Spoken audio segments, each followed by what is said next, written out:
अल्हम्दुलिल्लाह कफ़ा व सलामुन अला इबादिहिल्लज़ीना इस्तफ़ा अम्मा बाद फ़अऊज़ु बिल्लाहि मिनश शैतानिर रजीम बिस्मिल्लाहिर रहमानिर रहीम वलनब्लुवन्नकुम बिशैइन मिनल खौफ़ि वल जू'i व नक़्सिन मिनल अमवालि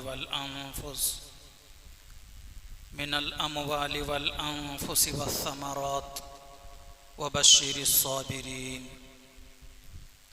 अल्लज़ीना इज़ा असाबतहुम मुसीबतुन क़ालू इन्ना लिल्लाहि व इन्ना इलैहि राजिऊन व कमा वरद फ़िल हदीसिस सहीह क़ाल अन्नबिय्यु सल्लल्लाहु तआला अलैहि वसल्लम व क़ाल अलैहि अस्सलातु वस्सलाम कसबुल हलाली फ़रीज़तुन बअदल फ़रीज़ा औ कमा क़ाल अन्नबिय्यु सल्लल्लाहु अलैहि वसल्लम। काबिल एहतराम दीनी भाई और अज़ीज़ों, गुज़िश्ता जुमा के अंदर मैंने अहकाम शरीयत के बुनियादी 5 मक़ासिद को बयान करना शुरू किया था, जिसमें से 3 बुनियादी मकसद बयान किए जा चुके थे इजमाली तौर पर। बाकी 2 चीज़ें रह गई थी, वो इंशाल्लाह आज उसको बयान करके उन्वान और मज़मून को मुकम्मल करता हूँ, ताकि सारी चीज़ में हमारे समझ में भी आ जाए और हम सब के लिए अमल करना आसान भी हो जाए। और जो अल्लाह तबारक व तआला ने शरीयत अता फरमाई है हज़रत मोहम्मद मुस्तफ़ा सल्लल्लाहु अलैहि वसल्लम को, जो कुरान और हदीस की शक्ल में है, जिसमें हज़ारों किस्म के अहकामात, मसाइल, फ़ज़ाइल, हक़ाइक़ को बयान किया गया है, उन तमाम अहकामात शरइया का मकसद क्या है, उसको माहिरीन फ़न ने 5 मक़ासिद बतलाए हैं। अहकामात शरइया के बुनियादी 5 मक़ासिद हैं, जिनमें पहला मकसद है दीन की हिफाजत, तहफ़्फ़ुज़ दीन। इसके ताल्लुक़ से कुछ बातें गुज़िश्ता बयान की गई थी कि इस्लाम के अंदर दीन और मज़हब की हिफाजत की बड़ी अहमियत है। इसके लिए बुनियादी 3 चीज़ें बतलाई गई थी। एक तो यह है कि इल्म हासिल किया जाए, कि अपने मज़हब के ताल्लुक़ से मालूमात हासिल की जाए। दूसरे है कि मज़हबी तालीमात पर अमल किया जाए। और तीसरे यह है कि हमारे मज़हबी चीज़ों की बातें, अहकामात को दूसरों तक पहुँचाया जाए। इन 3 कामों के करने की वजह से जहाँ दीन महफूज रहता है, महफूज होता है, वहीं पर अल्लाह ताला से बंदों का ताल्लुक़ भी मजबूत होता है। जब बंदों का ताल्लुक़ अल्लाह ताला से मजबूत हो तो बंदों की मांगी हुई मुरादें भी पूरी होती हैं, दुआएं भी कबूल होती हैं, अल्लाह ताला की रहमत भी अपने बंदों की तरफ मुतवज्जे होती है। इसलिए मोहतरम बुजुर्गों और दोस्तों, इन 3 चीज़ों के अंदर अपना वक्त लगाया जाए कि इल्म दीन हासिल किया जाए। इसी वजह से पैगम्बर इस्लाम सल्लल्लाहु अलैहि वसल्लम का फरमान है कि लोगों, 4 बनो मगर 5वां मत बनो, वरना हलाक हो जाओगे। कौन सी 4 चीज़ें हैं जिसके बनने की तालीम और तलकीन की गई, लेकिन 5वां बनने से मना किया गया? फरमाया आक़ाए दो जहां अलैहिस्सलाम ने, कुन आलिमन, हो सके तो तुम आलिम बनो, इल्म के जानने वाले बनो।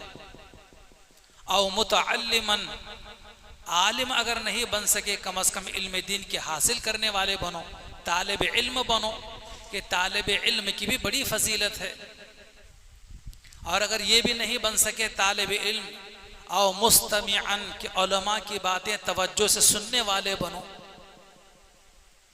और अगर इतना भी वक्त आपके पास नहीं है कि आलिम बन सको या तालिब इल्म बन सको या उलमा की बातें तवज्जो से सुन सको, इतना भी वक्त नहीं है, तो कम अज़ कम फरमाया आक़ाए दो जहां अलैहिस्सलाम ने, मुहिब्बन, कि उलमा से मोहब्बत करने वाले बनो, कि ये दीन के जानने वाले हैं, ये अंबिया के वारिसीन हैं, ये हामिलिन शरीयत व हामिलिन कुरान हैं, इनसे दिली मोहब्बत रखी जाए।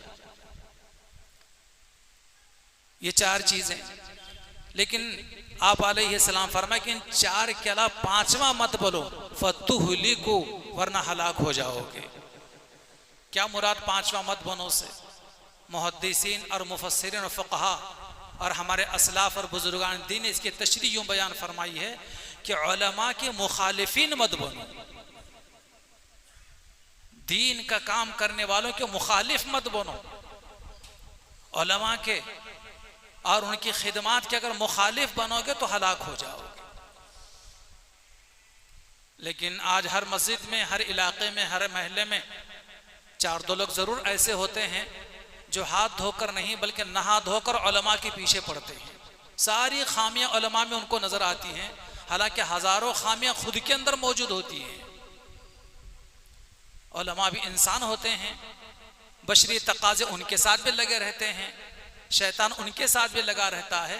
अगर कभी कोई गलती हो जाए, कभी चूक भूल हो जाए, कभी कोई नाफरमानी हो जाए तो उसको राई का पहाड़ नहीं बनाना चाहिए और बिल्कुल उसको जो है लोगों के दरमियान बदनामी का और बदनुमाई का जरिया नहीं बनाना चाहिए। इसलिए कि उलमा से गुनाह जरूर हो सकता है, गलती जरूर हो सकती है, लेकिन वो गुनाह पर, गलती पर कायम नहीं रहते। उन्होंने अपने गुनाह से तौबा कर ली हो, उन्होंने अपने गलती से तौबा कर ली हो, माफी मांग ली हो, और आप उसका लोगों के दरमियान प्रचार कर रहे हो, किस कदर बड़ी शर्म की बात है।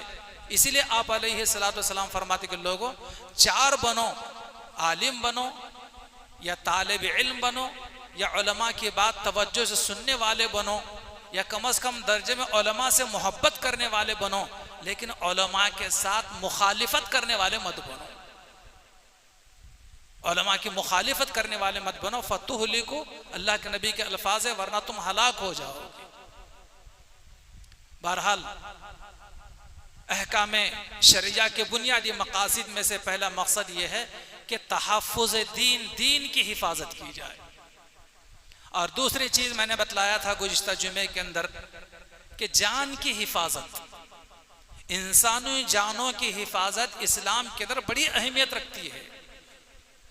पैगंबर इस्लाम अलैहिस्सलातु वस्सलाम काबतुल्लाह का तवाफ कर रहे हैं और काबतुल्लाह को देखते हुए आप अलैहिस्सलाम ने एक मरतबा फरमाया, काबा तो कितना खूबसूरत है, तो कितना उम्दा है, तेरी खुशबू कितनी बेहतरीन है, तू कितना अजीमुल मर्तबत है, तेरी हुर्मत कितनी बड़ी हुर्मत है।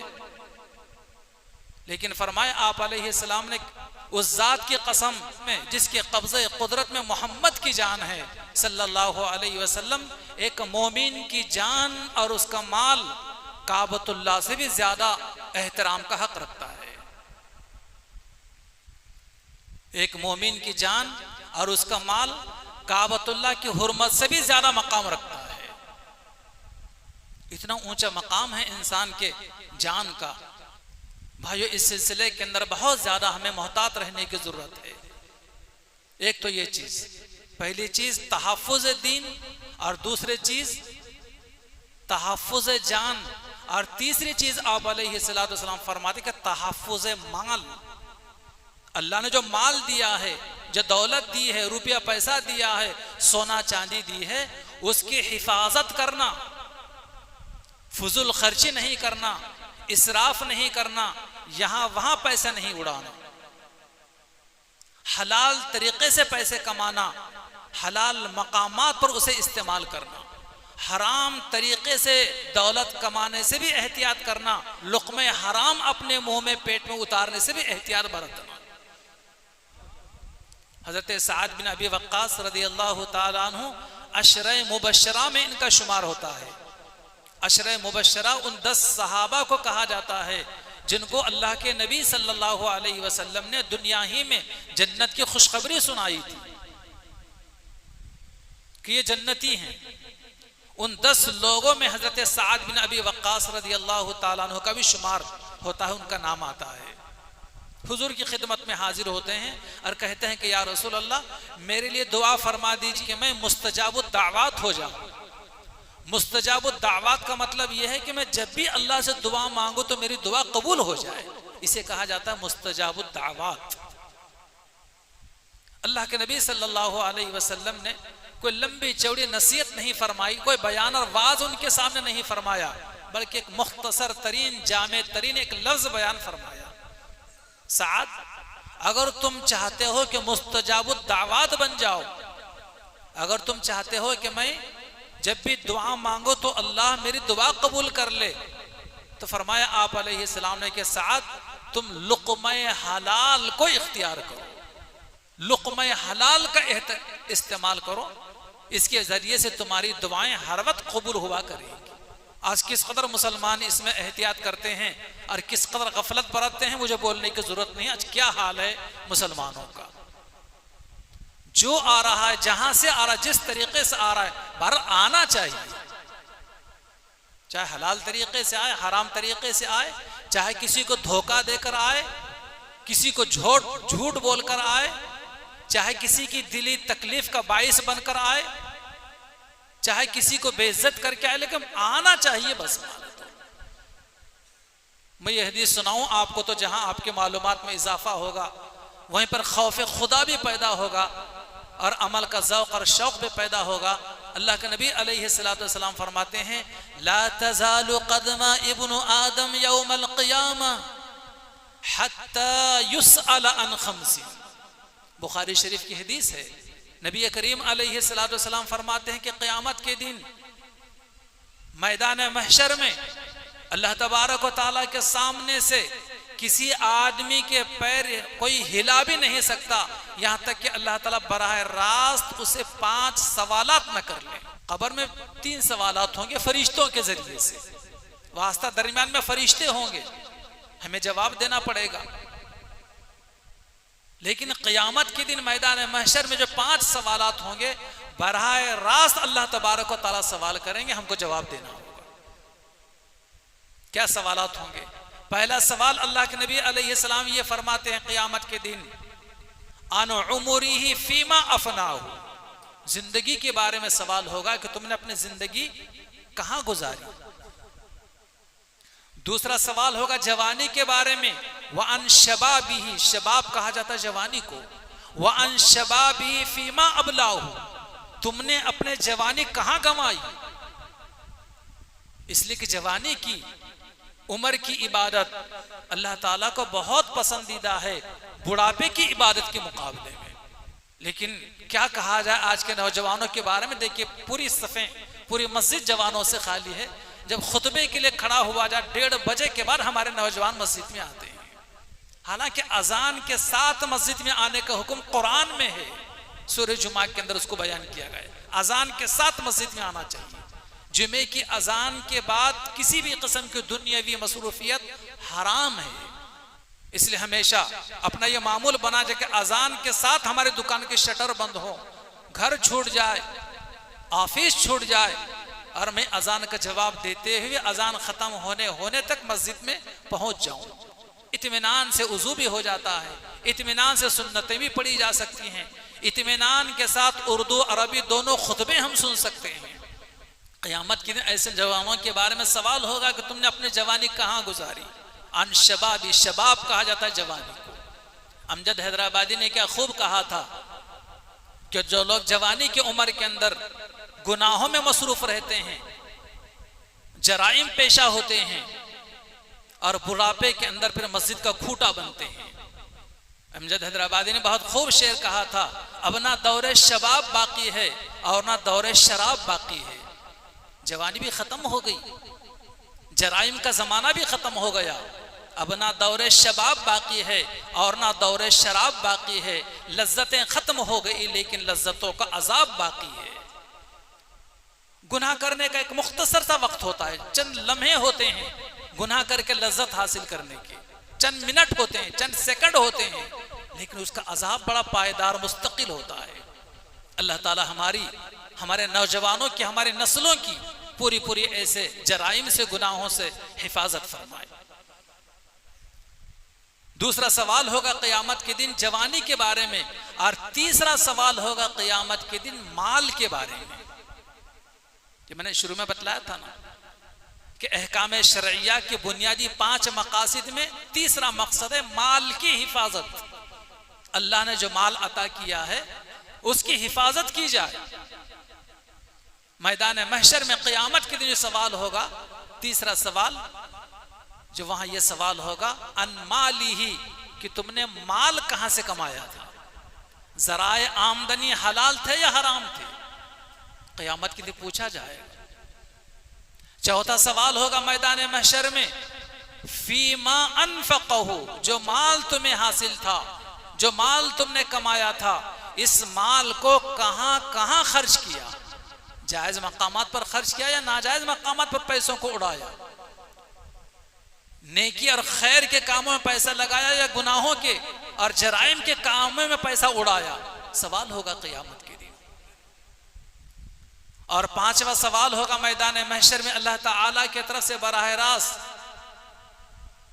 माजा आमिला फीमा अलीमा, कि पांचवें सवाल के ताल्लुक से बड़े बड़े अकाबिरीन असलाफ और बुजुर्गान दीन घबरा जाते थे पांचवें सवाल के बारे में। क्या है पांचवा सवाल? तर्जुमा, माजा अमीला फीमा अलीमा, जो तुम्हें मालूमात हासिल थी, जो तुम्हें इल्म हासिल था, उस पर तुमने कितना अमल किया। बड़े बड़े लोग घबरा जाते थे इस सवाल के ताल्लुक से। चारों सवालात का जवाब हम दे सकते हैं, दिया जा सकता है, लेकिन पांचवें सवाल के ताल्लुक से घबरा जाते थे। आज हम बड़ी तादाद में मुसलमान हैं, हम में से किसको नहीं मालूम दीन की बातें, शरीयत की बातें, कहीं खड़े कर दो 10-15 मिनट यूं दीन की बातें बयान करना शुरू कर देते हैं, लेकिन अमल के एतबार से बिल्कुल पैदल, अखलाक और किरदार के एतबार से बिल्कुल बेअमल, बदअमल। भाइयों, क़यामत के दिन अल्लाह ताला बरह रास्त जब ये सवालात करेंगे तो क्या जवाब होगा हमारे पास? जो लोग जवाब देंगे वही लोग जन्नत और जन्नत के हकदार कहलाएंगे, और जो लोग जवाब नहीं दे सकेंगे, अल्लाह ताला हमारी हिफाजत फरमा। इसी दुनिया के चंद रोज़ा जिंदगी में कब्र के भी 3 सवालात के जवाबात की तैयारी करनी है, और मैदान महशर के भी इन 5 सवालात के जवाबात की तैयारी भी दुनिया ही में हमको करनी है, ताकि हम मैदान महशर में हर किस्म की रुसवाई और जिल्लत से महफूज रह सकें। तो बहरहाल अहकाम शरइया की बुनियादी 5 मकासद में से तीसरा मकसद यह है कि माल की हिफाजत, उसको महफूज रखा जाए, ज़ाय न होने दिया जाए, और कमाया जाए तो हलाल तरीके से कमाया जाए, हराम तरीके से न कमाया जाए। दौलत हासिल है तो जहां खर्च करना है जरूर किया जाए, फजूल खर्ची में, इसराफ में, गुनाहों के कामों में बिल्कुल पैसा अपना खर्च ना होने दे, कहीं क़यामत के दिन के सवाल का जवाब देना मुश्किल ना हो जाए। ये 3 बुनियादी मकासद। और चौथा मकसद अहकाम शरइया का वो है अक़ल की हिफाजत। अहकामात शरिया के बुनियादी मकासद में से चौथा मकसद अपने अक़ल की हिफाजत। कोई ऐसा काम ना किया जाए, कोई ऐसी चीज इस्तेमाल ना की जाए जिसकी वजह से आपके अक़ल खराब हो, आपका दिमाग खराब हो, अक़ल कम हो जाए, याददाश्त खत्म हो जाए। कोई ऐसा काम न किया जाए। उनमें नुमाया सर फहरिस्त अगर कोई चीज आती है तो नशा आवर चीजों की वजह से दिमाग पर बहुत बुरा असर पड़ता है। माहिरीन ने नशा आवर चीजें इस्तेमाल करने की वजह से, शराब पीने की वजह से 10 नुकसानात होते हैं। 10 नुकसानात। सबसे ज्यादा अगर शराब का असर होता है तो दिमाग के ऊपर होता है, अकल के ऊपर होता है, याददाश्त उसके खत्म हो जा कम होते चली जाती है। शराब की वजह से, नशे की वजह से आदमी जराइम का आदी हो जाता है, भले बुरे की, अच्छे बुरे की तमीज उससे खत्म हो जाती है। और नशावर चीजें इस्तेमाल करने की वजह से आदमी हर किसी से लड़ने का आदी बन जाता है। अपने माँ बाप से भी लड़ता है, जिनको देखना हज व उम्रे का सवाब है, अपने माँ बाप से जंग करना शुरू कर देता है, अपने बीवी बच्चों से लड़ना शुरू कर देता है, अपने छोटे बड़े बहन भाइयों से जंग मोल ले लेता है, अपने पड़ोसियों से लड़ने लगता है, हर किसी राहगीर से लड़ने लग जाता है, और अपने आप को शराब के नशे में और नशावर चीज इस्तेमाल करके अपने आप को वली समझता है, हर किसी को गुनाहगार समझता है। और अभी साइंसदानों का कहना है कि कैंसर के बड़े खतरात जो आजकल पैदा हो रहे हैं वो नशाआवर, नुकसानदेह, मुजीर चीजों के इस्तेमाल करने की वजह से हो रहे हैं। अल अमान वल हफीज। भाइयों, आज माँ बाप को चाहिए अपने औलाद की निगरानी करें। अगर कभी ऐसी मुश्तबे चीज खाकर पीकर घर आ जाए तो उसकी तंबीह करें, उसको नसीहत करें, दोबारा उस रास्ते पर जाने से उसे मना करें। किन दोस्तों में रहता है उसकी जांच पड़ताल करें, अच्छे माहौल में रहने की तालीम तलकीन करें, आइंदा बुराई के रास्ते पर जाने से अंजाम से बाखबर करें, उसे घर का दरवाजा ना खोलें उसके लिए। कितने हमारे इस मस्जिद के मुसल्ली ऐसे हैं जो ये कहते हैं कि हमारा पोता जो है 2 बजे से पहले घर में नहीं आता। कितने बाप ऐसे, माए ऐसे जो कह रही हैं आजकल कि हमारा बच्चा 1:30 बजे, 2 बजे, 2:30 बजे, 3 बजे घर आता है। अब इसके माँ बाप को कैसे नींद आती होगी कि जवान बच्चा घर के बाहर है 2-2 बजे तक, 3-3 बजे तक। बाप को नींद कैसे आती है और माँ को नींद कैसे आती है? बाप का फर्ज है, बाप की जिम्मेदारी है कि ढूंढ कर लाए, कान पकड़ कर लाए, खबरदार आइंदा 10 बजे के बाद घर के बाहर अगर रहेगा। लेकिन नहीं, बस अपने कामों से मसरूफ होकर आए, खाए पिए, घर में ओढ़कर सो जाते हैं। औलाद कहां जा रही, क्या कर रही है, जब बड़ी मुसीबत आती है तो रोते फिरते हैं। इसलिए आजकल ये चीजें, नशाआवर चीजें बड़ी आम होती चली जा रही हैं। क्या बड़े कहो में छोटे छोटे बच्चे नशाआवर चीजें इस्तेमाल कर रहे हैं, इंजेक्शन के जरिए से, गोलियों के जरिए से, दवाओं के जरिए से नशाआवर चीज इस्तेमाल कर रहे हैं। मैं आपको सुनाऊं तो हैरत होगी। हमारे इसी मस्जिद की बात है। एक हाजी साहब मेरे पास आए और कहने लगे, मौलवी साहब हमारे मोहल्ले का नौजवान है और एक बोतल उठा कर लाए, खांसी की दवा, उसका मैं नाम भूल रहा हूं, उसकी खांसी की दवा। रोजाना यहाँ पर वजू खाने के ऊपर आता है और रोजाना एक खांसी की पूरी दवा पीकर, जो वो दवा पीकर बाहर निकल जाता है। मालूम है कि उस खांसी की दवा के मुकम्मल बोतल पीने की वजह से दिन भर बिल्कुल गुमसुम रहता है, वो नशे में रहता है। और उन हाजी साहब का यह कहना है कि मैंने 1 मरतबा नहीं, 2 मरतबा नहीं, कई मरतबा इस तरह वजू खाने की तरह भी मैंने बोतलें अपने हाथ से उठाई हैं और मुझे लाकर बताने ये बोतल है जो, उसकी वजह से नशा आता है। किन किन चीजों से कैसे कैसे अल्लाह के घर में आकर भी नशा करने से डर नहीं रहे लोग। माँ बाप के सामने नशा करें, माँ बाप के कान पर जू नहीं रेंग रही है। माँ बाप के सामने बच्चे जराइम कर रहे हैं, गुनाह कर रहे हैं, गलती कर रहे हैं, बुराइयां कर रहे हैं, माँ बाप को कोई एहसास नहीं है उसका।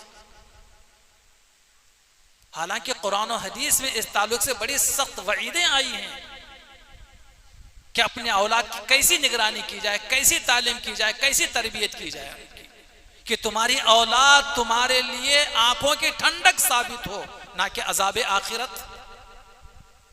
बहरहाल इस्लाम के अहकाम शरिया के बुनियादी मकासद में से चौथा मकसद यह है कि अपनी अकल की हिफाजत की जाए। कोई ऐसी चीज इस्तेमाल न की जाए, कोई ऐसी चीज न खाई जाए जिसकी वजह से आपकी अकल खराब हो, दिमाग खराब हो, ऐसी कोई चीज इस्तेमाल न की जाए।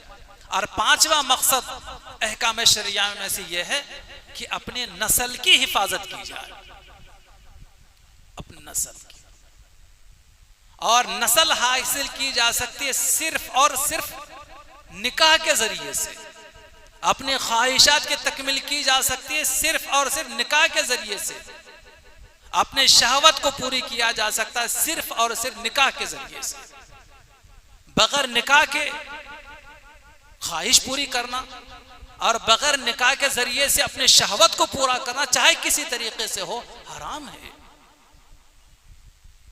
और गुनाह कबीरा है। गुनाह कबीरा कहा ही जाता है उस गुनाह को जिसके करने पर जहन्नम की, दोज़ख की वईद शरीयत में सुनाई गई है। अल्लाह के नबी अलैहिस्सलाम का मुबारक जमाना है। आप अलैहिस्सलाम सवाल किया गया कि या रसूल अल्लाह सल्लल्लाहु अलैहि वसल्लम, सबसे बड़ा गुनाह कौन सा है? तो आप अलैहिस्सलाम ने बतलाया कि सबसे बड़ा गुनाह यह है कि तुम शिर्क करो, जिस जात ने तुम्हें पैदा किया, पूरी कायनात को पैदा किया, कायनात के जर्रे जर्रे को पैदा किया, तुम उसी को नहीं मान रहे हो, किसी दूसरे को अपना नफे नुकसान का मालिक मान रहे हो। शिर्क करना सबसे बड़ा गुनाह है। फिर पूछने वाले ने पूछा कि या रसूलल्लाह सल्लल्लाहु अलैहि वसल्लम, शिर्क के बाद सबसे बड़ा गुनाह कौन सा है? तो आप अलैहिस्सलाम ने बतलाया कि शिर्क के बाद सबसे बड़ा गुनाह यह है कि तुम अपने पड़ोसी की बीवी के साथ में जिना करो। यह सबसे बड़ा गुनाह है। बुखारी शरीफ की हदीस है कि अपने पड़ोसी के बीवी के साथ मुंह काला करना इतना संगीन गुनाह है। शिर्क के बाद सबसे बड़ा दोज़ख की, जहन्नम की वईद आई है इसके ऊपर, बड़ा सख्त अज़ाब कब्र होगा। आज ही मैंने रिवायत पढ़ी है ये कि जो दुनिया में जिनाकारी करता है, मैं उसको आग के संदूक में बंद किया जाएगा। उसे मोमबत्ती के पानी के चंद कतरे हमारे जिस्म पर पड़ते हैं तो बेचैन हो जाते हैं हम।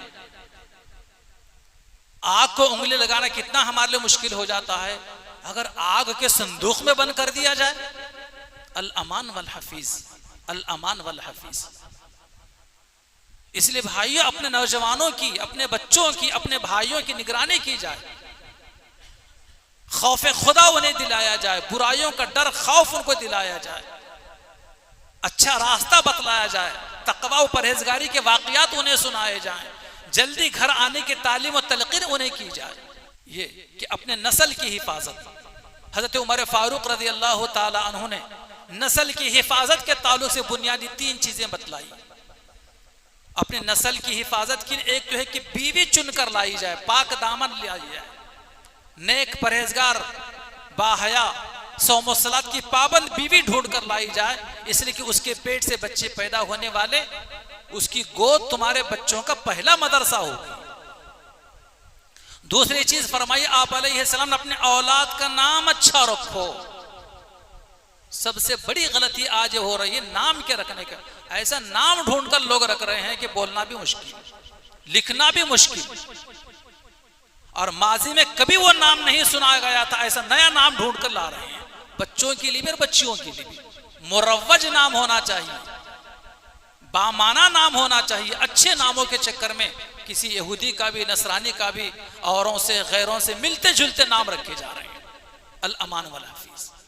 अपने नस्ल की हिफाजत के लिए बीवी अच्छी चुनकर लाओ। दूसरे है कि औलाद हो तो नाम अच्छा रखो, और तीसरे है कि अपने औलाद को शरीयत की, सुन्नत की, कुरान और हदीस की तालीम दो। यह है नस्ल की हिफाजत। तो बहरहाल पिछले जुमा से आज तक मैंने 2 जुमा में अहकाम शरिया के 5 बुनियादी मकासद को बयान किया है। अल्लाह ताला से दुआ है कि जो चीज़ें हमने सुनी हैं, बतलाई गई हैं, अल्लाह पाक हम सब के लिए उसके मुताबिक अमल करना आसान फरमाए। व आखिर दावाना अनिल हम्दुलिल्लाहि रब्बिल आलमीन। 1 मिनट, थोड़ा सा 1 मिनट के बैठे तशरीफ रखें। 1-2 सवालात मैं आपसे करना चाहूँगा। जैसे पिछले जुमा के अंदर मैंने बतलाया था कि SIR के फार्म भरने के ताल्लुक से अब तक किन किन भाइयों ने SIR का फार्म हासिल किया है, थोड़ा हाथ उठाकर बतला दें। आधे भी लोगों ने फार्म नहीं, बड़े अफसोस की बात है भाइयों। ये हमारे शहरियत का मसला है, मुल्क में रहने का मसला है। ये बात, इसको मामूली न लें आप। इसलिए जिन भाइयों ने अब तक फार्म हासिल नहीं किया है, वो फार्म जरूर हासिल कर लें। अच्छा बतलाइए कि किन भाइयों ने फार्म हासिल करने के बाद फार्म जमा किसने किसने किया है? बहुत कम तादाद है माशाअल्लाह। खैर, फार्म हासिल तो जिन भाइयों ने किया है, जल्दी से फार्म जिन्होंने हासिल किया है, दोनों फार्म भरने हैं और सेम भरने हैं। एक नुक्ते का भी कोई फर्क नहीं होना चाहिए दोनों के अंदर भी। दोनों के ऊपर भी फोटो लगाना है, एक जमा करना है, दूसरे पर BLO की दस्तखत लेकर वो अपने पास महफूज रखना है। खुदा ना खास्ता, 1000 मरतबा खुदा ना खास्ता, कोई बात अगर हो जाए आपके शहरियत के ताल्लुक से कि आप इंडियन है या नहीं है, तो आपके पास प्रूफ रहेगा कि मैंने जमा किया है। बाज़ जगह पर सुनने में आया है कि बाद लोग आकर बतलाए कि हमको 1-2 ने एक ही दिया गया है। आइंदा मुश्किलात खड़ी हो सकती हैं, दोनों के दोनों लिए जाएं, दोनों के दोनों फार्म सेम भरे जाएं, एक जमा किया जाए, दूसरा दस्तखत करके वापस ला लिया जाए और अपने घर में हिफाजत से रखा जाए। और जिन भाइयों ने हाथ नहीं उठाया था, जिन्होंने अब तक फार्म लाया ही नहीं, अपने बीएलओ से मुलाकात करके उनसे राब्ते में पहुंचकर या जहां आपका वोटिंग सेंटर है वहां पहुंचकर फार्म हासिल करके जल्दी से पूर्ण करके उसको जमा करने की कोशिश करें। अगरचे की तारीख और है, आखिर महीने तक मौजूद है, लेकिन आइंदा भीड़ हो सकती है, कागजात भी उसकी जरूरत पड़ सकती है, आइंदा देर करेंगे। इसलिए इस सिलसिले की लापरवाही न बरतें, गफलत न बरतें। जितना हो सके जल्दी से फार्म हासिल करके उसको भर के जमा करके एक फार्म अपने पास महफूज रखें। अल्लाह ताला हमें अमल की तौफीक अता फरमाए।